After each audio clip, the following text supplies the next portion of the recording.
Hello and welcome to Bradley. It is so lovely to have you here. An everyday Bitcoiner who I met on Twitter. We must have liked some similar stuff and we've been following each other, and you sent through, not only did you put up your hand to be interviewed here or to have a chat here, but you sent through the most extensive pre-questionnaire that I've had from anybody. It's a small essay in its own right, and I think it deserves to be published. It's so good. But it speaks to just a really, I think, deeply interesting background. Perhaps for me, anyone who's not brought up in the city in a standard kind of middle class environment is always interesting to me. So I'm going to take you back to your origin story, Bradley. I'd first of all like to welcome you to the show. Thank you, And Carrie. I'd like to ask you a little bit about just your history and your life story, where you grew up, and we'll take it from there. Okay, well, thank you. Yeah, I definitely haven't followed the regular path. I've always sort of gone my own way, I guess it is, and that relates all the way back to my upbringing. I was born near a small town in the middle of the United States. If you drew the lines from the corners, they'd cross pretty close to where I'm from, and I grew up on a farm. So my parents were farmers. Everybody around us was farmers. It was really the only thing I knew, other than watching TV, reading lots of things. But it was, as I tell people, it's a great place to be from because I feel like it um, created a lot of values in us and experiences, both good and hard, that helped to shape us. I Mm. know when I get together with my siblings, a lot of times what comes up is, well, one thing the farm taught us. And then the conversation goes on from there. What kind of farm was it? Mixed farming, ranching. My father had built a pretty successful operation over a long time. I happen to be the youngest, so I guess I got the benefits more so than some of the older siblings. But we had what we called row crop. It was corn and soybeans. My father was actually an early adopter of soybeans in the United States, I believe. We farmed a lot of wheat. We raised cattle, hogs. My mother had chickens. We always had fresh eggs. Um, we always had fresh chicken. She raised chickens both for eggs and to eat. And so all the things that come along with that were part of that experience. How many siblings? Four. There's Four siblings, I have four siblings. including So yourself? yes, so Right. there's four boys, bookending one girl. Got And it. I'm told that when I was born, my sister cried because she very badly wanted a little sister. Oh, sweetheart. Oh, dear. Hard experience number one, having all of those brothers to contend with. Indeed. Uh, Tell me about, you said it was a good place to grow up, a lot of good experiences, also some hard experiences. Can you outline some of that? Well, the family was very close. So I have that. My siblings and I are, of course, much older now, but we're still very close. And that stays with you. The hard parts were there's just a lot of work on a farm, and kids are basically free labor at that level. So we were taken to the fields and taking care of livestock at a pretty young age. And at the time, of course, I hated it. I think I'm a naturally lazy person, so I really hated it. And it's only when you look back that you realize how much good that did you. The responsibility, the care that goes into maintaining animals, all the ways that they can get sick and injured, and what you have to do to take care of them properly, and then the the benefit or the joy you feel when, particularly in harvest season, when you put all that work in for all those months, and you worried about the weather and you worried about the bugs and the diseases and whatnot, and when you get down to the end and you've got good crop in the field and you're out harvesting it, I gotta tell you, that's a wonderful feeling. Absolutely amazing. I can almost feel that journey with you.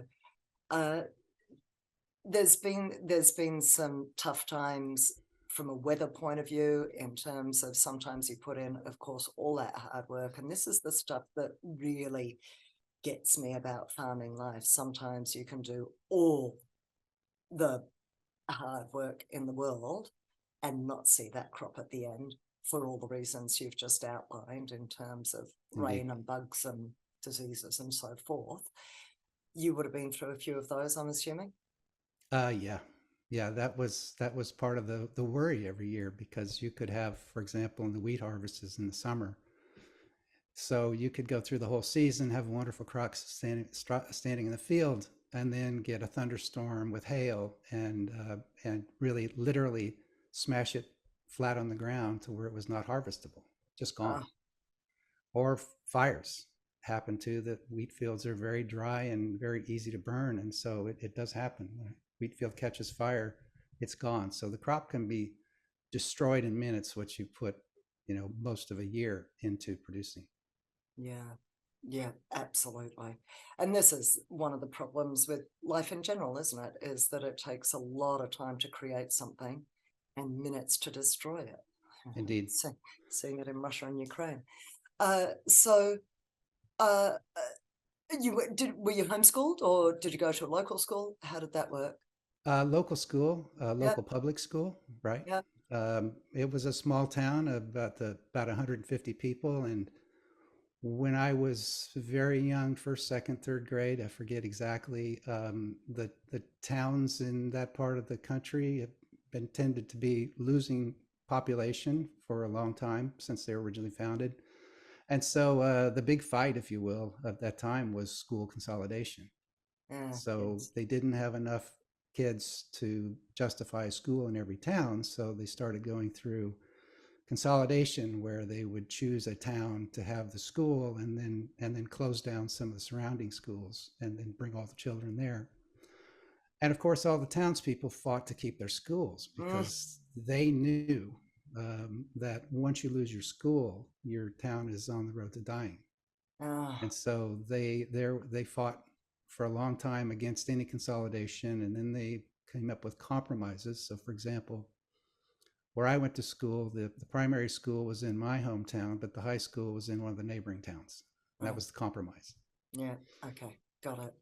And then what happened? Because you got drawn towards engineering. Gee, there's a lot of engineers in this space, in the Bitcoin space generally, perhaps not surprisingly. Tell me what that journey was for you, and were you following in the footsteps to some degree of any of your? Was there a like-mindedness amongst your siblings? Did you all have similar brains? Well, I'll say yes and no and elaborate on that. Um, I probably didn't make a very good farmer because I was always interested in scientific things. Yeah. So as a young child, I used to subscribe to and read popular science cover to cover, and I remember as a child the Apollo Moon program was on. Date myself a little bit with that, and I was really excited about rocketry and all those things. So that was really my natural inclination, and farming was just something I had to do because that's where I lived, and I had to work on the farm and so forth. Um, Oddly enough, then again, non-traditional. When I was ready to graduate from high school, I was pretty fed up with school because I have a little bit of a problem. I sort of chafe under authority, and I never really did like school. So I wasn't convinced Can't I imagine wanted. what you'd be talking about. I, I, I, I couldn't convince myself that I wanted to go to university, and so ultimately I decided to stay on the farm and work with my father and my brothers. Um, and so it was always kind of there that I really wasn't doing what I wanted to do, but in fact, I learned to enjoy a lot of it.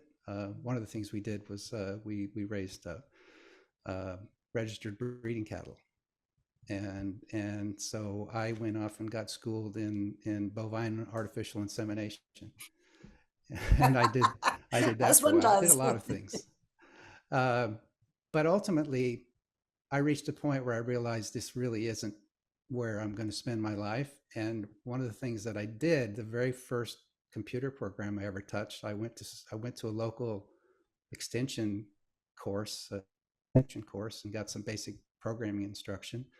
And I wound up writing a piece of software in BASIC to manage our cattle records. Clever. And that really sort of tripped the trigger for me that I really liked the programming world and the technology side. And so then when I was at the point where I was really ready to leave, which was really stimulated by a really really nasty Christmas Eve snowstorm one year, Yeah. that, that sort of pushed me over the edge. Um, then I'm like, well, okay, I'm now a non-traditional student. I didn't go to school out of college. I have some responsibilities. What am I going to do? Well, my oldest brother um, went to university long before I did, and got a computer science degree and happened to be working in a city in the region. And so I did one of the few that I will say wise things I've ever done. I went and asked him. I'm What not. was that? I was. I went and asked my brother what he thought, because I considered him to be one of the more successful people that I knew, and there it was. And he encouraged me to move to where he lived, go to a community college so I could quickly get some marketable skills and then get my foot in the door. And that's the route I wound up taking. Good stuff. So take me through then a little bit of your career. Well, the community college programming courses got me qualified to get a job, and then I wound up getting work with a defense contractor in that city. And I spent 11 years designing, building, deploying, supporting software for the U.S. Department of Defense. Um, Had an opportunity to travel a lot around the world, Mm, installing software, doing training, support, and so forth. So that was kind of a wonderful eye opener experience. mm. And while I was doing that, then I enrolled in night school, and I spent several years at night finishing off my university degree.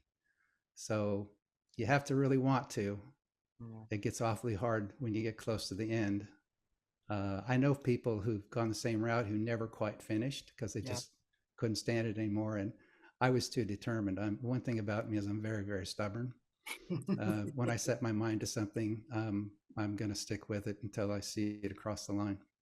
Why did you want it so much? What did you want from it? In the beginning, it was really all about making a decent living. Hmm. I used to tell my brother, I want to make a decent living. I want to be able to sit in an office when it's 100 degrees outside and Hmm. not have bugs crawling over me, and really basic stuff. I'd kind of had enough of that, and I wanted to experience the office life, and so that was it. I didn't have any grand plan for sure. Hmm. Well, then over time, of course, you see things and develop, and I started to have a little more ambition about where I wanted to go. That ultimately led me to leave the defense industry and move to California, because that's where you go if you want to be in the technology business, right? Of course. Yeah. So that was a pretty major change of scenery in many different ways. What was the culture shock like? I didn't feel it so much. No. Oddly enough, people said that to me, that it was going to be, really really different from the Midwest, and I didn't really grasp that until I'd been in California for a few years and then returned to the Midwest on a business trip. Right. And it's almost as if when the plane was landing, I could feel it. And when I got out and met my local coworkers and whatnot, then suddenly I could see the difference. Good way, bad way? What was the A good sense of it? way. Yeah. I still have a lot of respect for the Midwest. There's a value system and a perspective on life there that I find to be more more down to earth, refreshing, than a lot of what I see where I live now. So obviously for work reasons, you end up staying in California. Um, and so you're working away. Give me a sense of how your life outside of your career is developing. What else is going on for you? Wow. Well, I'd have to say for the last several years, I was a co-founder of a company a bit over 10 years ago. And in the early years of that, that's pretty much all consuming. Yeah, Um, right. it's not so much now. It still takes a lot of my time. But I have family, have a young grandson that definitely takes some of my time and is a wonderful way for me to unplug. Mm, When I'm with him, I tell the kids I can completely forget everything else for a while, yeah. and that's a whole new thing. Outside of that, as you know, I'm a pilot, and I Yeah. get a great amount of joy out of flying small aircraft. And I think California is one of, I won't say it's the, but it's certainly one of the most beautiful places that I've ever been to fly over and see the scenery and the geography and so forth.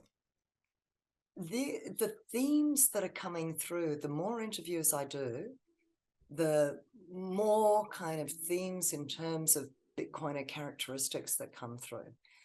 Curiosity, spirit of adventure, risk taking, entrepreneurship, self-responsibility, doing it yourself. Hmm. And I love that. And this is why I love speaking to Bitcoiners. The only reason I really started a podcast was so I could speak to other Bitcoiners. And I didn't have any around me at the time, although I found a few recently here in Melbourne. Um, my concern about that is that, are we too alike? How do we ever spread the word of Bitcoin to folk who have a different set of characteristics? Because I don't know that we're the norm. I think we're maybe the 30% or the 20%. I mean, I don't know what that is. And I don't even know that it's an archetype of any particular sort. Hmm. Um, so what are your thoughts on that? I think about this a lot. First of all, I think it crosses a lot of boundaries. Mm, It crosses cultural boundaries. It crosses political boundaries. It crosses political parties, if you will, all the way from the right to the left. So I see people from all sorts, and have recently had the benefit of meeting people from Africa, for example, from the Philippines, other parts of the world that are all engaged in this community. But yes, there is that side of it, as you mentioned, people who are concerned about authority. Let's just put it that way. yep. Like to go their own way. They feel a personal sense of responsibility, etc. So I think about this a lot. It's great, and you have to have the believers in order to spread the word and to continue to develop the community. But at a certain point, it has to cross over. Mm, I'll use an analogy. Some people may be familiar with it, but when I first came to California, there was a really, really influential book named Jeffrey Moore. It was called Crossing the Chasm. hmm. And it was about startup companies. How do you start a company and build a new product that's never been seen before? And in the early stages of that, they are what they call the early adopters, who are looking out for things like this, who are prepared to adopt something like that maybe is not finished, it's kind of risky, but they think it's going to provide some advantage for them and their business, however it may be. And then you sort of find and gather up all the early adopters in your client base, and then there's the masses, the late adopters, and they talk about being the chasm, that it's awfully hard to cross over from the early adopters who get this stuff and care, to the mainstream who really just wants to hear about something in the news or the friends and pick it up and use it and not have to worry about it, and to be comfortable that it's fully baked. Sure.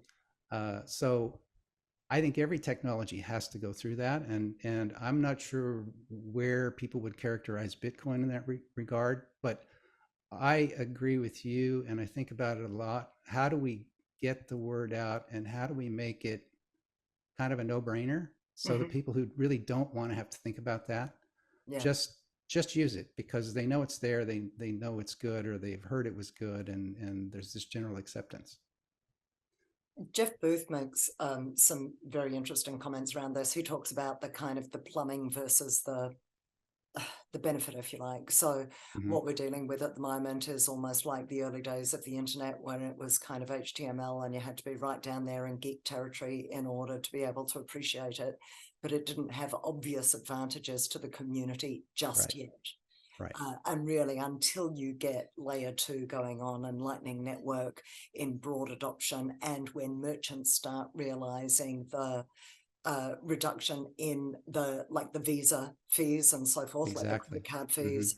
And so that's the most obvious benefit, I think, in Western society at the moment is for businesses Hmm. more than individuals. There's a very obvious, to my way of thinking, benefit to the individual as well, but that's where you need to have a particular mindset to see or to believe in those benefits of Hmm. self-sovereignty um, and store of wealth. And you've got to go down the rabbit hole and understand the limitations and the dangers of fiat before you can get there. So I think at the individual level, it's quite difficult to approach at the moment. But at the business level, I think it has a much more obvious use case that's already in play. There is that, and certainly people are working on getting that adoption out there. I agree with you. I think the Lightning Network is key to turning Bitcoin from more of a hobbyist thing. I don't mean that in a denigrating way, Mm. but to get it in the hands of the masses because people are accustomed to doing things, running an app on a mobile phone, and so Bitcoin has to be as intuitive and common as running an app on a mobile phone, and I think Lightning is going down that track. Yeah, yeah. So that's absolutely true. And this is one of those times when I wonder whether the great wave of adoption is going to happen outside of what we think of as developed countries. Because when I talk to people from Africa, from the Philippines, and other places, Philippines not so much because they seem to have a pretty stable currency, but certainly any country that is facing a really unstable currency with super high or inflation rates, they get it because they know they don't want to hold anything any amount of time in their native currency. They have traditionally, for example, exchanged their money for dollars, and because dollars, in fact, were much more stable than their local currency, and they'll change it back if they need to do a transaction. But when you talk to people who have that lived experience, Mhm. and you talk to them about Bitcoin, they get it real fast. Yeah. And this is why I reckon we're seeing the uptake and why people talk about this as being a grassroots movement. It's ground up in terms of Hmm. it's individuals kind of pushing this thing rather than government pushing down. But I think it's also grassroots in terms of, well, not I think it is more grassroots in terms of coming out of developing nations Hmm. more so than developed. Uh, and it's not surprising that El Salvador is the first to make it a legal tender and that the central Indeed. something of Africa, what is it? I'm Uh, sorry. there's a country in Africa, Central Republic of Africa. Central African Republic. Yes. Yeah, Central African Republic have Hmm. also made it legal tender, albeit they're very small. But you can but the use case again is much more obvious. So, what's your involvement then in Philippines and Africa? What are you kind of doing? Why are you in contact there? Well, I've been fortunate just to meet a lot of great people, more or less at random, on Twitter. And in fact, recently started attending a lot of Twitter Spaces, and I'm encouraged and sometimes blown away by all of the many things that different people are doing. All the way from a guy who doesn't who's trying to stay low, who's basically building a wind and solar powered Bitcoin mining rig out in the middle of the country somewhere, middle of the United States somewhere, to a guy in Mexico who's building a ranch that's mining Bitcoin as well, solar and wind, to somebody in Africa, an attorney in Africa who's very plugged into how Bitcoin is being adopted in Kenya. And this is a grassroots thing. Hmm. Um, the the government doesn't like it, but the people are pressing on their own. Similar things are happening in Nigeria, and Yep, these things I've heard just this. stumbled into at random. And then the Philippines. Well, my wife has family in the Philippines, and her family has property there, so we go out occasionally. And so I have contacts in the Philippines. And one of the things I found is that I'm not sure about the absolute truth of this, but there's certainly something to it. Philippines has more businesses that accept Bitcoin than just about any other country, and that may be a per capita thing. I don't know the number, but I saw that somewhere, and don't take my word for it. But yeah, there's a lot going on in that country, and you don't hear much about it. Um, Fascinating, because it's had a very corrupt government for a very long time. So you can absolutely imagine that not only is there an anti-authoritarianism in it, but the fact of just having the freedom to get on with business without interference, without being impacted by whatever's going on at that macro level, sort of at the yeah. big picture level, you can totally see the appeal of it. Mhm. It makes a great deal of sense. Are you involved in any specific organizations, or this is just hearsay and chit chat, sort of with the family and It's others? just sort of random stuff, building Yeah. contacts and talking to people. I sometimes think I should be doing more.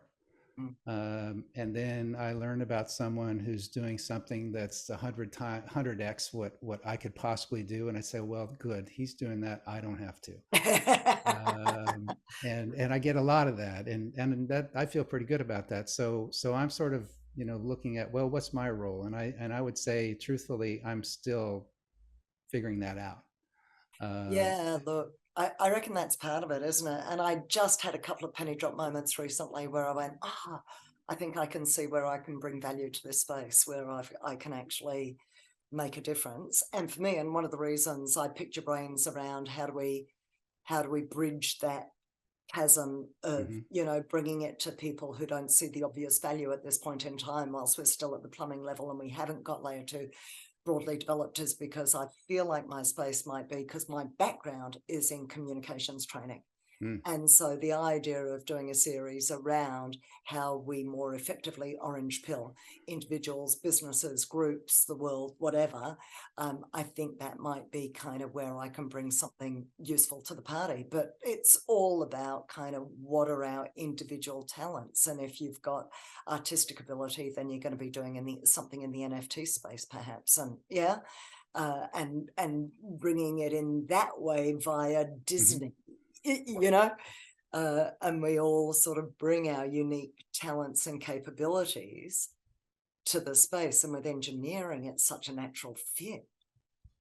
I'll just say this is how we win.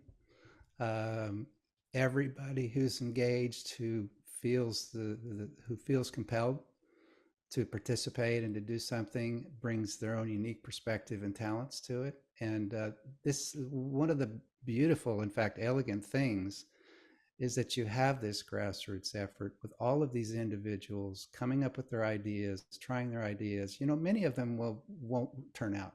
Mm, We'll of learn something.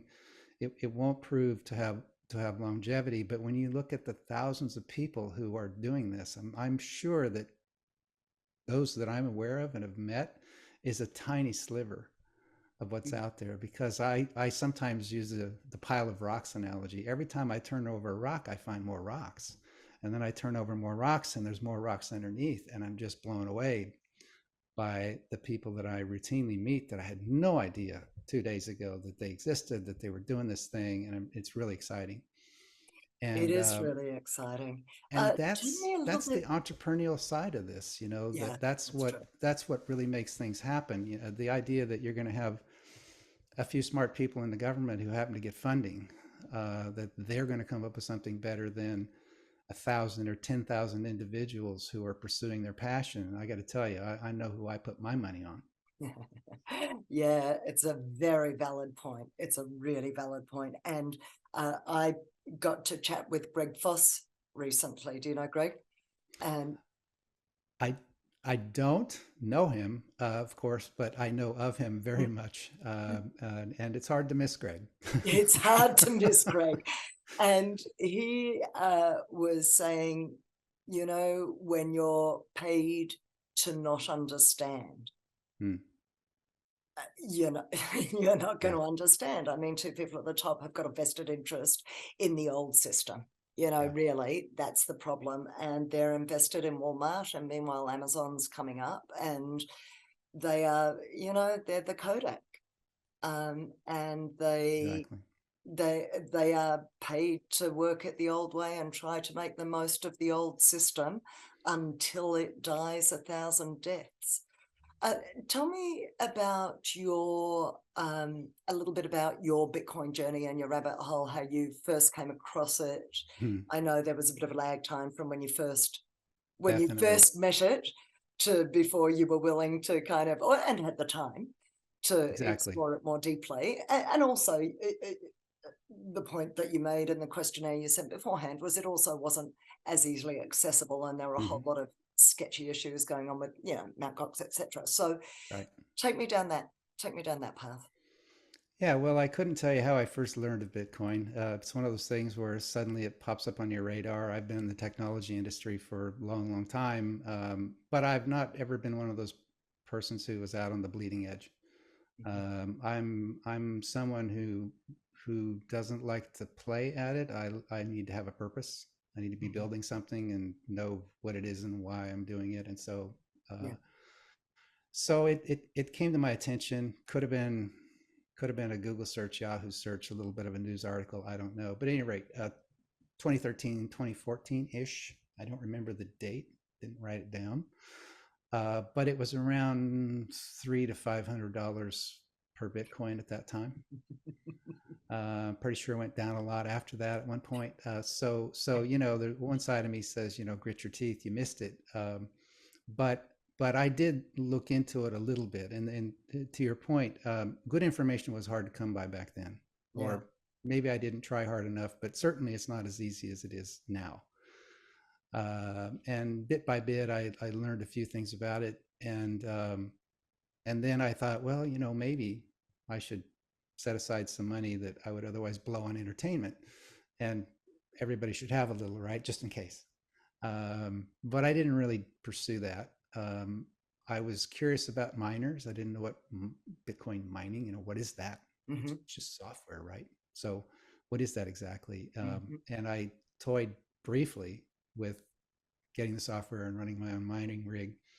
But as you alluded, I was literally launching a brand new company with four co-founders right then, and we had our hands full, and we had, you know, we had to take care of ourselves. We had to be considerate of our families and our investors who put their own hard-earned money into believing in us. So it was maybe sort of inevitable that I said, you know, I just can't, because I'm every waking hour I have is going into launching this business and making it a success. So I didn't. And then occasionally I would hear something about it. And as you mentioned, when I learned about eventually the Mount Gox hack, um, I was like, and there's no adjudication. There's nobody who can help you recover your lost property. Yeah.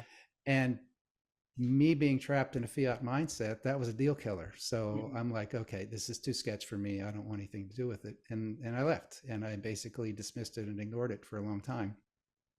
Occasionally it would come up in conversation, and I was a naysayer. I'm like, but yeah, it's not based on anything. It's just software. It's just bits in a database. Any 1,000 or 10,000 people can make a copy of it. How do you have a scarce monetary asset with that? I was ignorant, and I was trapped in a mindset, Hmm. frankly. And And it wasn't only until very, very recently. I'm now a true noob. Not even really a year into Bitcoin at this point. Um, but but family members sort of FOMOed in the last big run up, and I was counseling everyone to be cautious, but not going so far as to wag my finger at them. I'm just trying to tell them to be cautious. Uh, and then I had a friend call me up one day, really excited about NFTs, and I'm like, "What the heck is an NFT?" And he's like, "Oh, it's the next greatest thing, and people are making a lot of money at it, and blah blah blah." And so he pushed me and pushed me and pushed me, and I'm like, "Okay," because I'm the technician, he's not. I go off and I start learning about all this stuff. Well, I kind of got excited about it for a while. I'm like, "Oh, this really is kind of interesting," because the lights kind of went on, and so we talked about that for a while. But then I decided I need to put a little money in cryptocurrency because I need a purpose. And if I have some skin in the game, I'm going to be more serious about it. So I did. I made some token purchases. And here's the weird part. I didn't have any idea why. I know Bitcoin is the granddaddy, so and it's popular, so I bought some Bitcoin and I bought two or three other altcoins that were the big cap coins. And I had no idea what differentiated them. I really didn't. I'm a software guy, and I'm like, I don't know. But I kept at it, and this time I didn't walk away and ignore it. I kept at it, and I started reading and then information online, and then I discovered that some of the OGs of Bitcoin happen to be on Twitter, the ones that are still alive. So I went there, and then I found more people. I found people like Tomer Strolight and Seyfuddin Amos and Durgigi, who are writing wonderful, really insightful works on this stuff.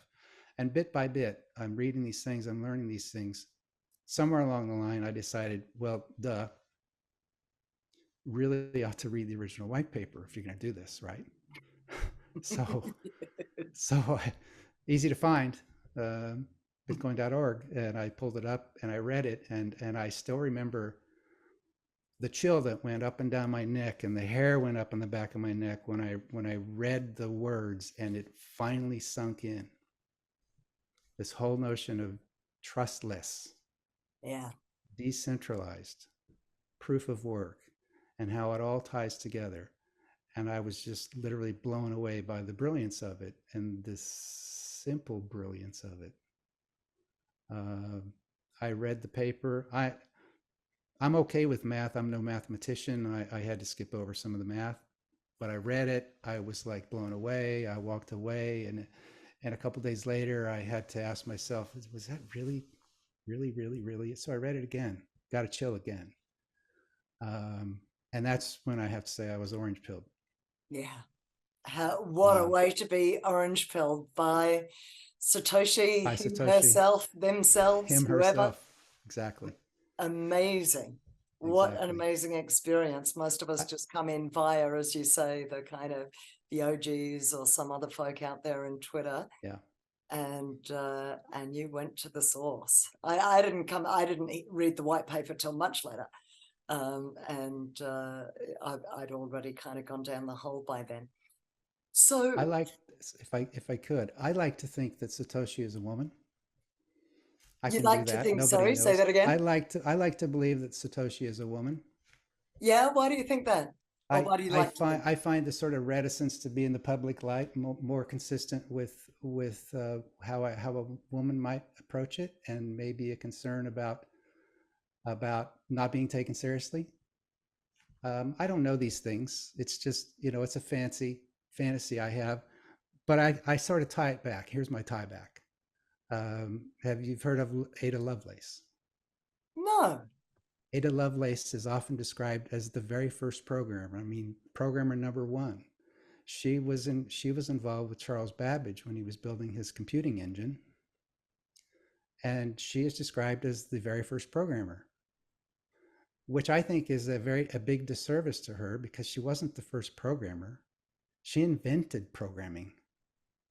Oh, She wow. came up with the original ideas that are really the foundation of what we have in all of our programming languages today. And I just think it's a travesty that more people don't know that. It really is. And the fact that I knew Charles Babbage, but not Ada Lovelace, as you said that, Hmm. speaks volumes, doesn't it? And I have four daughters who are all ass kickers in their own right in their own fields. So I get it. Uh, They, Man, there can commonly be an idea that men might tend on the whole towards being more left brain analytical, mathematical, numeric, financial, factual, yeah, and then women can tend towards being more right brain, conceptual, these emotional, generalities connective. What's that? these generalities may be true in the population at large, but in my experience, my life, the thing that I had to learn, and that I fully integrated, is it always comes down to individuals. Yeah, Always absolutely. comes down to individuals. My sister-in-law was my best mentor, who taught me so much about programming and software design and network engineering and so forth. Brilliant woman. Um, and my my boss is a woman, so the Hmm. CEO of our company is a woman. My youngest daughter is a nuclear engineer, Ah, so magnificent. we cover a big spectrum. Where do you stand on the issue of nuclear energy? I think, can we not just get on with it? Nuclear energy in this country has been treated almost like a criminal enterprise, Hmm. for the last 40 years or more. And it, in my opinion, some people will hate me for it, I suppose, but in my opinion, it has to be a part of Hmm. our energy future. The energy density of nuclear is unsurpassed. It's dramatically better than fossil fuels, solar or wind, or any of the alternatives. Mm.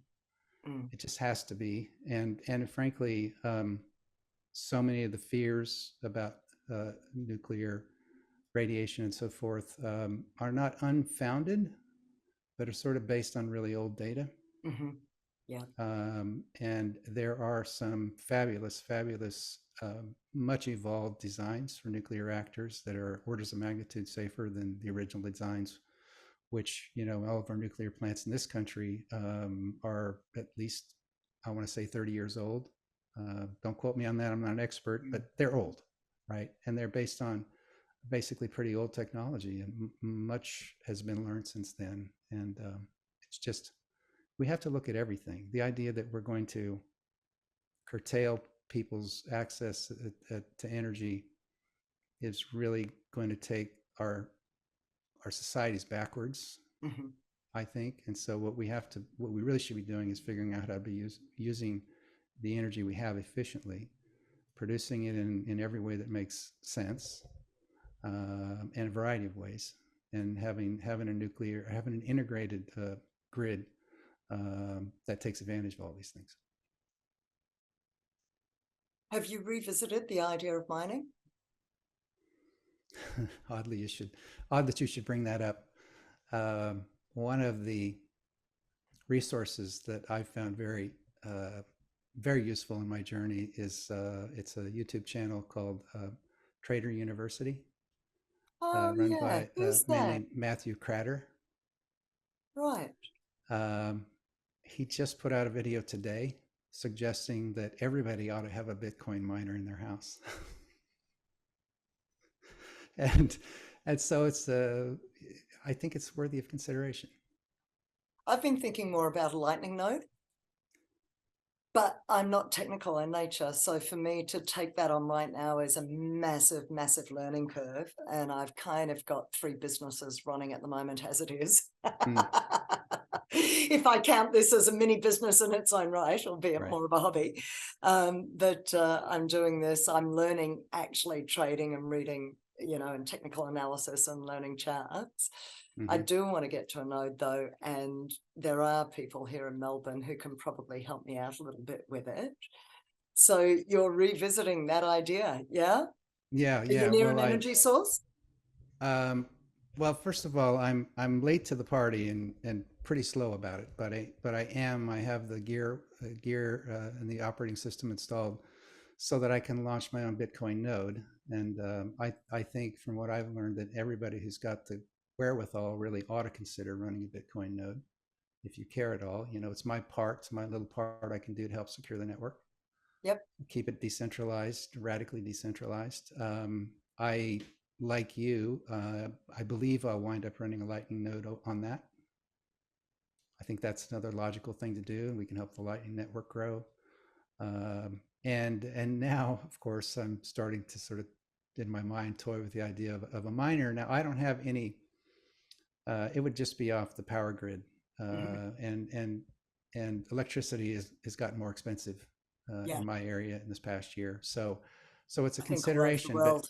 but I'll give you the TLDR on Matt Cratter. It's like, well, if you run a miner and you use it to help heat your house or even heat water, then you're getting double duty out of the energy. Yep, yep, And I'm sitting here saying, well, you know, I've got a little electric heater that I occasionally run in my office in the wintertime, so we don't have to heat the whole house, and I can just yeah, heat yeah. my office. And I'm like, you Same. know what? I can run a miner here, and that would take care of it. So Ooh, I'm going to have to listen to that. I'm loving that idea. Tell me what your hopes are for this. Where do you see this going? You've just talked with some passion about securing the radicalized, decentralized um, network. So explain why that to you is so important. there's there's going to be an ongoing struggle. The ultimate the ultimate adoption in a significant way of Bitcoin worldwide is going to face a lot of hurdles, and not the least of which will be sovereign entities with their own currencies, central banks. It's a struggle, and I firmly believe that struggle is really only just getting started. It's hard to imagine exactly what form it will take, what tactics the different entities will try, but we can be certain that there's going to be, if you want to call it that, there will be a fight.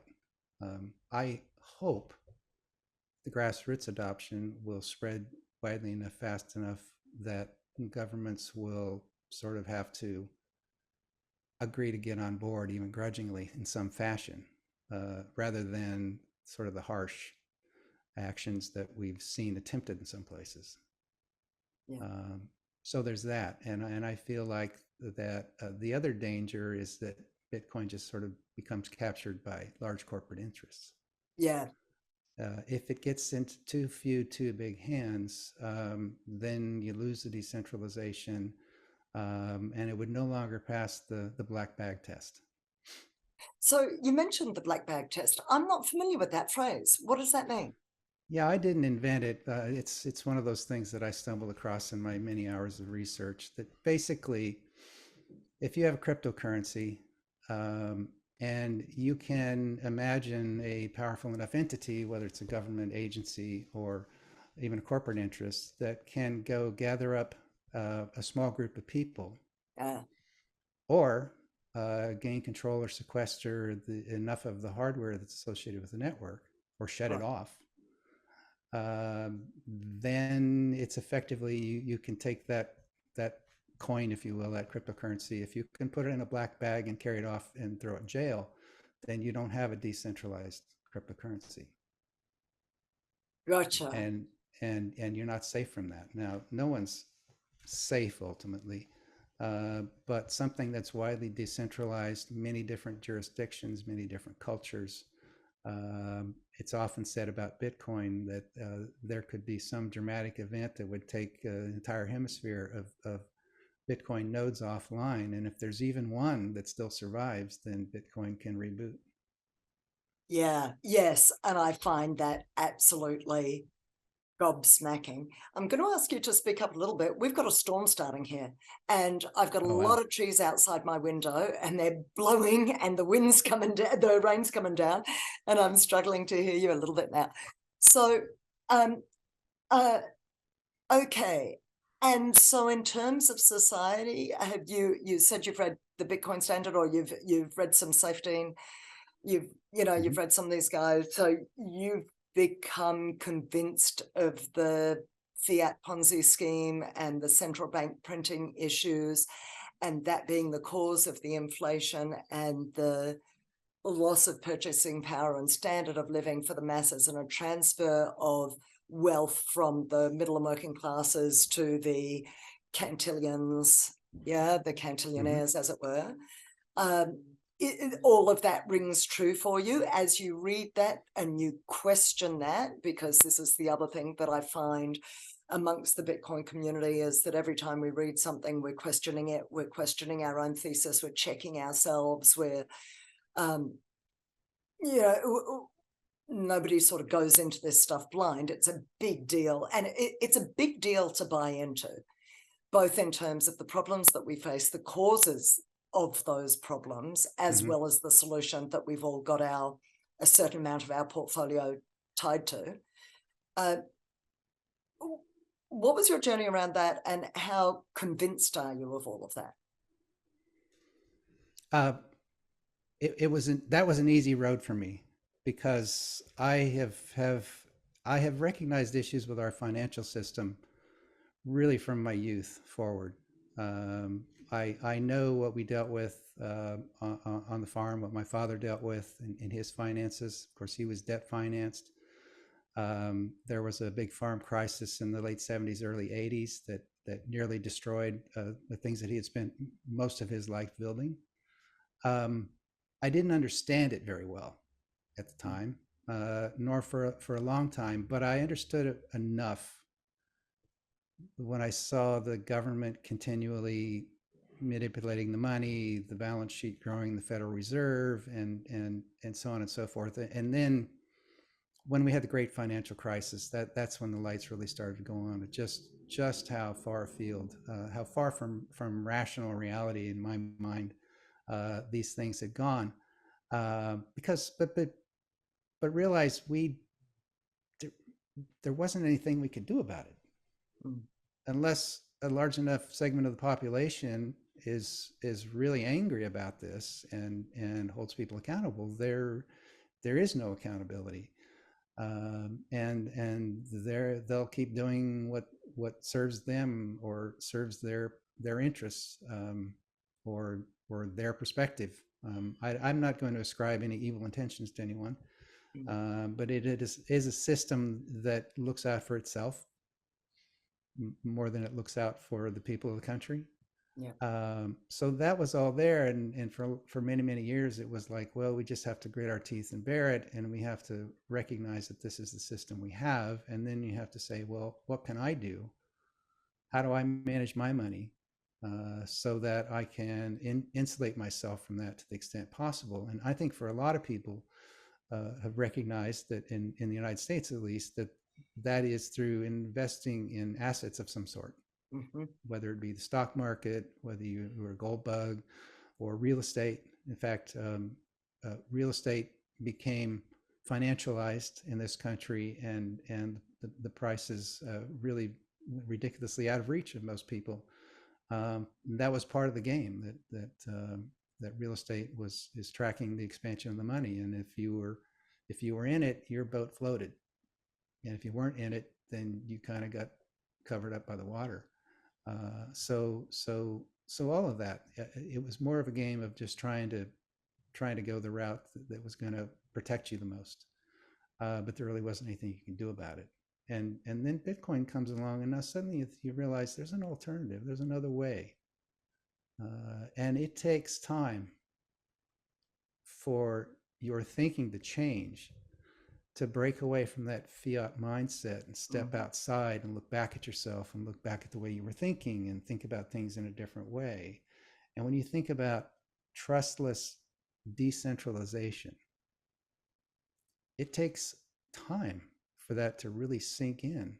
But after it does sink in, you can step out and look at all of these things that you just understood. This is how they are. They're like furniture. They're just there. They're part of the system. And then you step back and say, well, what if we could apply that concept to other things? You know, do we really need everything? Everything you touch is centralized in some fashion. Banking entities, large corporations, government, it goes on and on. And you could say, well, what about this thing? Does this have to be centralized in government? One of my favorite things to muse on these days is identity. All of us have an identity. Our friends know our identity, our families, but we have to have this government issued ID card that certifies that we are this person, that we want to cross borders, international boundaries. And I ask myself, does that need to be? I mean, Mm. I understand how it came to be, but really, does it need to be that? What would decentralized identity look like? And you have to carry something like that back all the way to first principles, because you can say, well, who defines your identity? Well, some people will say, well, I have a birth certificate issued by the government. Well, how did they know who you are, right? Well, I'll take it back further. Well, your mother certainly knows, and your father certainly knows, and your siblings. And then what you realize is our identity stems from our origins in that family circle. And all that's happened in the government is that's where it gets recorded in a central ledger. And that has to be largely for control and taxation and banking, For all these things.